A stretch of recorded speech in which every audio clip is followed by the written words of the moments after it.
Now at 5, as employers enforce COVID mandates, we look at where 4-staters can get free testing.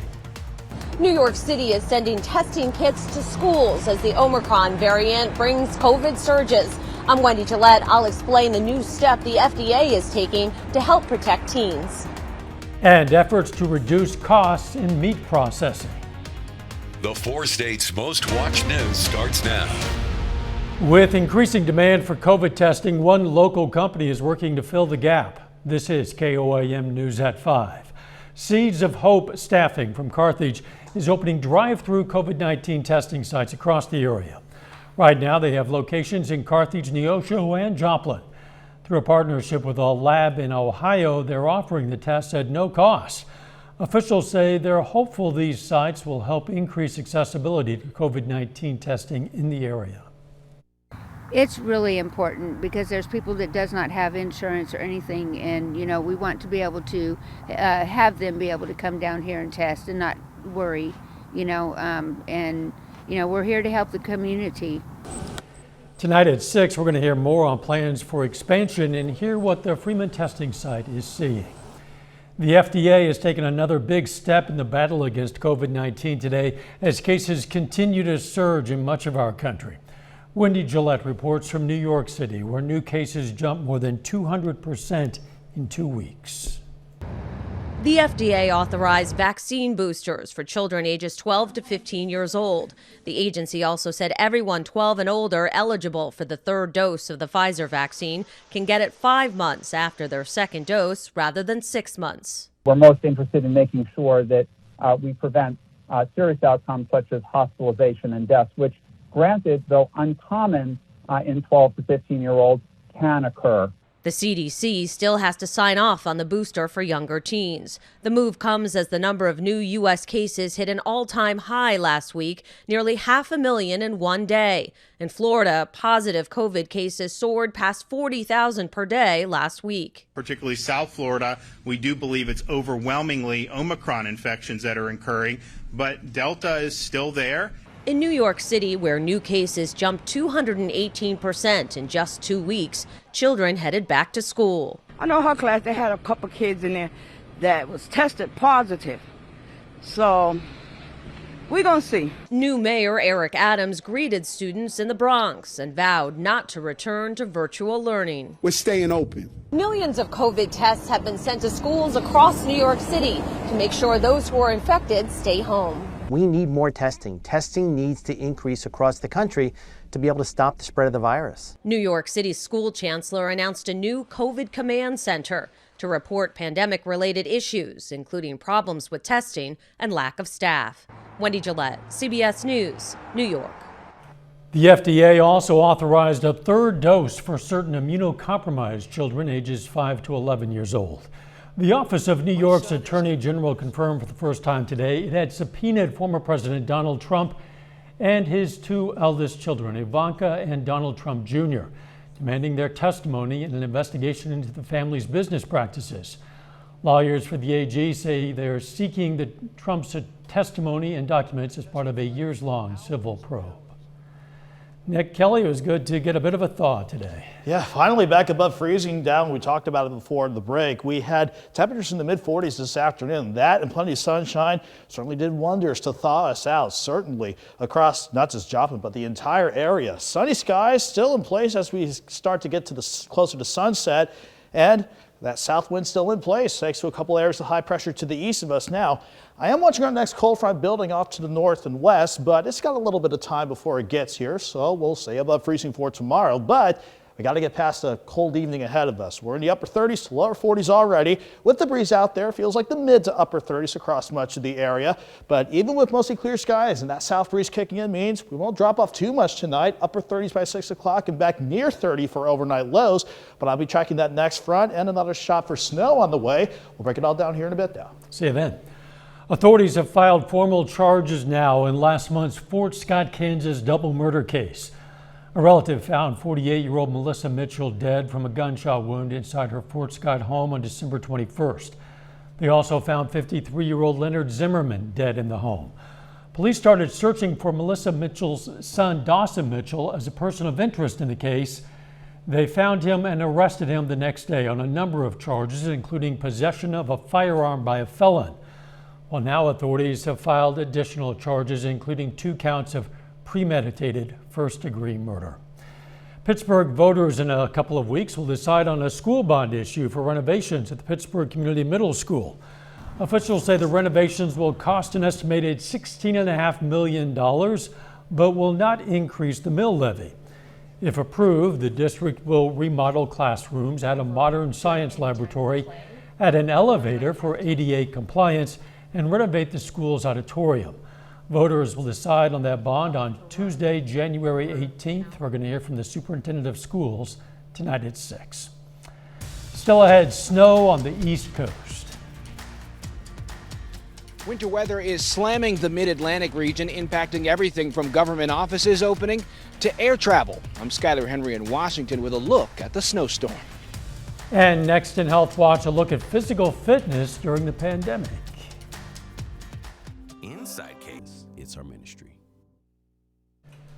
Topping today's Health Watch, U.S. researchers found repeated impacts to the head over 4 years of boys playing youth tackle football were not associated with neurocognitive function. But they did find a connection between self-reported medical diagnoses such as ADHD, anxiety, and depression, and worse neurocognitive outcomes. New research shows items introduced after calorie labeling started at large chain restaurants tended to be lower calorie compared to items rolled out before labeling. The average was more than 100 calories less. Calorie labeling is required in U.S. chain food establishments with 20 or more locations. As many of us contemplate hitting the gym this year, British researchers, along with scientists from the Zoe COVID symptom app, found something surprising about folks who avoided gaining weight during the pandemic. Ian Lee reports. When COVID shut everything down, Lily Hutchinson had time on her hands. I really actually used that time in the pandemic to just exercise as much as I could. With gyms closed across the UK, she biked at home until they reopened. Welcome to your Wednesday Athletica session.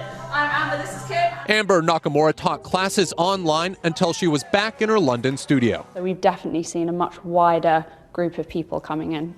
She also noticed many newcomers shared something in common. I think that probably scared and motivated a lot to just get in, work on their fitness levels, try to improve their overall health. These stories aren't unique. In the world's largest nutrition study, with nearly 1 million volunteers in the US and UK, researchers saw something they didn't expect during the pandemic. What's really surprising is our research showed that for a large proportion of the population, it was actually an impetus to get healthier. Scientists found 32% of participants pushed themselves, losing an average of nearly 9 pounds. 33% ate more fruits and vegetables, while 22% snacked less. The people that started off before the pandemic with the least healthy diet and lifestyle behaviours went on to lose weight rather than gain weight, to improve their diet, to increase their physical activity, and to improve their sleep habits. Lily also noticed more than a physical change. The mental rewards I get from it after are just beyond worth it. The pandemic giving some the time to focus on getting fit, both physically and mentally. Ian Lee, CBS News, London. Not everyone went on a health kick, though. While nearly a third of participants lost weight, researchers found about the same amount of people gained more than 7 pounds. A new study in Britain shows there's no scientific evidence that hangover cures actually work. Some of you know that already. The study assessed products containing clove extract, red ginseng, Korean pear juice, and other hangover cures. Although some improved hangover symptoms, the evidence was low quality. And that is a look at today's health news. A little bit later, an effort to bring down the cost of meat. But first, we've got another nice day lineup for tomorrow, then changes. He could roll back in by Wednesday. Forecast next.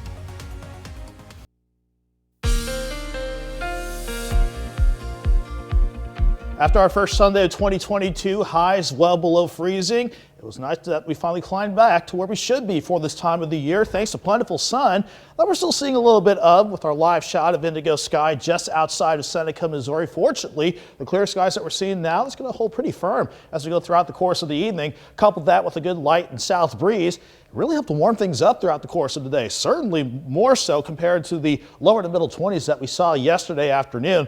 Like I said, though, we didn't drop off very much the other night, or this morning, I should say. Mid-teens this morning, and then right back to about 45 at Joplin Regional. So that is a good start to our first work week and school week for some of you for 2022. And I'm seeing us going into the upper 40s despite partly sunny skies sneaking back in on Tuesday. Wednesday, though, change is on the way. But Canadian cold front coming in, that's going to set the stage for an upper level wave to come in on Thursday. That could give us another quick shot for some snow. Details on that, at least first look at things as we continue along. But now, we're looking good. 7th range line, quiet as can be and clear as can be with a temperature of 41. South wind today is making it feel like 36, but we've seen numbers worse than that around here, that's for sure. Upper 30s to lower 40s across much of the area, maybe a few mid 40s once you hop west of US 75. In general, though, if you got that breeze, it feels like pretty much the 30s out there for the effect against your skin, just due to that south breeze, relatively light still at 5 to 10 miles per hour. But as we go through the overnight, this breeze is going to pick up. So with that, and despite clear skies, we're not going to see a big drop in temperatures tonight. We'll be in the upper 30s by 6, lower 30s by midnight. Most of us in the upper 20s to near 30 to start our Tuesday morning out. So easy to say, nothing happening here. It's nice to see calm, tranquil weather on the backside of our last frontal system, which is actually almost getting ready to work off the map. High pressure still in control, keeping that southerly wind in place. There's our next cold front that came out of Canada today. That's on the way for Wednesday, and we'll wait for Thursday for some of this upper level energy from the Gulf of Alaska to start heading our way, but not a lot of action immediately off to the west, so that's a good indication. We'll keep things quiet as we go through not just tonight, but through our Tuesday lining up for us. We will see maybe mostly clear skies by sunrise. Then we're just going to go back and forth between mostly cloudy skies by noon, and then eventually partly sunny skies for tomorrow afternoon. But as long as that south wind is in action at 15 to 25 during the afternoon, we'll go from 30 in the morning, 44 by noon, and afternoon highs were not bad, right around 48 degrees. As we go into Wednesday, though, at the surface, we got that cold front coming in, and with us back on the colder side of the jet, we'll be in the 30s for Wednesday, and that's going to set us up for our next quick upper level wave coming in with a quick shot for some snow, especially during Thursday morning. First impressions indicate this is not going to be a big deal by any stretch, but even though this will be moving through fast, I would not be surprised if we saw light accumulations. In general, for now, I'm keeping everybody about less than an inch of snow, if anything can accumulate as that wave passes on through. Once we get past that, and a cold Thursday with highs to 23. We'll be back to near 40 on Friday. Upper 50s for Saturday with rain chances, and then tanking again as we go through Sunday. But in the short term, Dow staying quiet as can be, and not bad for tomorrow with highs close to 50 in some spots. Yeah, the bitterly cold temperatures make you appreciate these merely moderately cold temperatures. It certainly does. Thanks. Yeah, a winter storm is bearing down on the mid-Atlantic region. It's expected to drop as much as 10 inches of snow. Government offices and schools are closed. Power is out for nearly 500,000 people, and thousands of flights have been canceled. Skylar Henry reports from Washington. It took a team of strong people to push the moving staircase meant for Air Force One, stuck in the snow at Joint Base Andrews outside Washington, D.C. Those on board, including President Biden, waited 30 minutes to deplane before an hour-long treacherous ride back to the White House. Good tires were a must for those trying to drive, and plows couldn't keep up with the snow that forecasters say was falling at a rate of 2 inches per hour. Stay off the roads. That's the big thing. The roads are very slick. Washington, D.C.'s mayor declared a state of emergency that started at midnight so crews could focus on salting and plowing. And as you can see, their work is cut out for them with downed trees seemingly on every corner and inches of snow on the ground. In the nation's capital, government offices and schools are closed. It's a similar story up and down the East Coast. The storm also cut off power to more than 400,000 customers in Tennessee, Georgia, the Carolinas, and Virginia, and thousands of travelers hoping to fly home after the holidays found themselves grounded. What's amazing is this is affecting all airlines, many airports. It's a mess on a mess on a mess. Airlines canceled more than 2,500 flights Monday after canceling 2,700 flights on Sunday. Skyler Henry, CBS News, Washington. Forecasters say the storm should subside by late tonight as that low-pressure system tracks on out to sea. Coming up, an effort to bring down meat prices. First, though, we honor a local veteran of the U.S. Air Force. Parsons, Kansas native, served in Japan, Alaska, the Philippines, and Vietnam. We are proud to salute Technical Sergeant Tony Fuentes, a four-state hero. Topping today's Consumer Watch, President Biden is beginning the new year focused on rising meat prices as he tries to tackle inflation. Today he spoke with some of the nation's meat producers about his administration's billion-dollar plans to cut costs. Skyler Henry has more from Washington. President Joe Biden met virtually with farmers, ranchers, and independent processors after announcing new actions aimed at lowering the price of meat. We're going to ensure that you have the tools you need on a level playing field you deserve. And we're going to fight for fair prices for American farmers, ranchers, and families, all three. The White House plans to distribute $1 billion of American Rescue Plan funding to expand and diversify the nation's meat processing capacity, in part by helping producers address inspection costs, purchase more equipment, and provide workplace training and safety. We're excited about being able to have local processing done by local people and then sell directly to the consumer. The Biden administration is also proposing new rules to crack down on anti-competitive practices and to further clarify the product of the USA label, which for now also includes meat raised overseas and processed here in the U.S. 4 big corporations control more than half of the markets in beef, pork, and poultry. Without meaningful competition, farmers and ranchers don't get to choose who they sell to. Federal data shows that food costs have soared nearly 7% since around this time last year, with beef prices up more than 20%. The meats are so expensive now, I can't afford those meats. The White House is also pushing Congress to pass bipartisan legislation to make cattle markets more transparent. Skyler Henry, CBS News, Washington. U.S. Department of Agriculture Secretary Tom Vilsack says $375 million in grants to expand and modernize independent processing facilities will be available this spring and summer. The State Department is warning American travelers to make contingency plans and get traveler's insurance if they're heading abroad. With COVID cases rising, the department wants U.S. citizens to be financially prepared to stay in a foreign country longer than planned. Traveler's insurance should include both cancellation and medical benefits.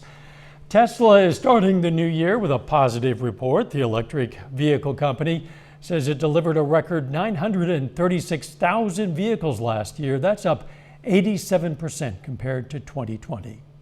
And looking for a new gig so you don't have to return to the office? Well, why not hit the open road? Car rental site Discover Cars is looking for a road trip tester to try out some new wheels and give an honest review. The new team member gets a car of their choosing to drive for 3 days, plus about $800 to spend on anything from hotels and entertainment to road trip snacks. A final check of the forecast next.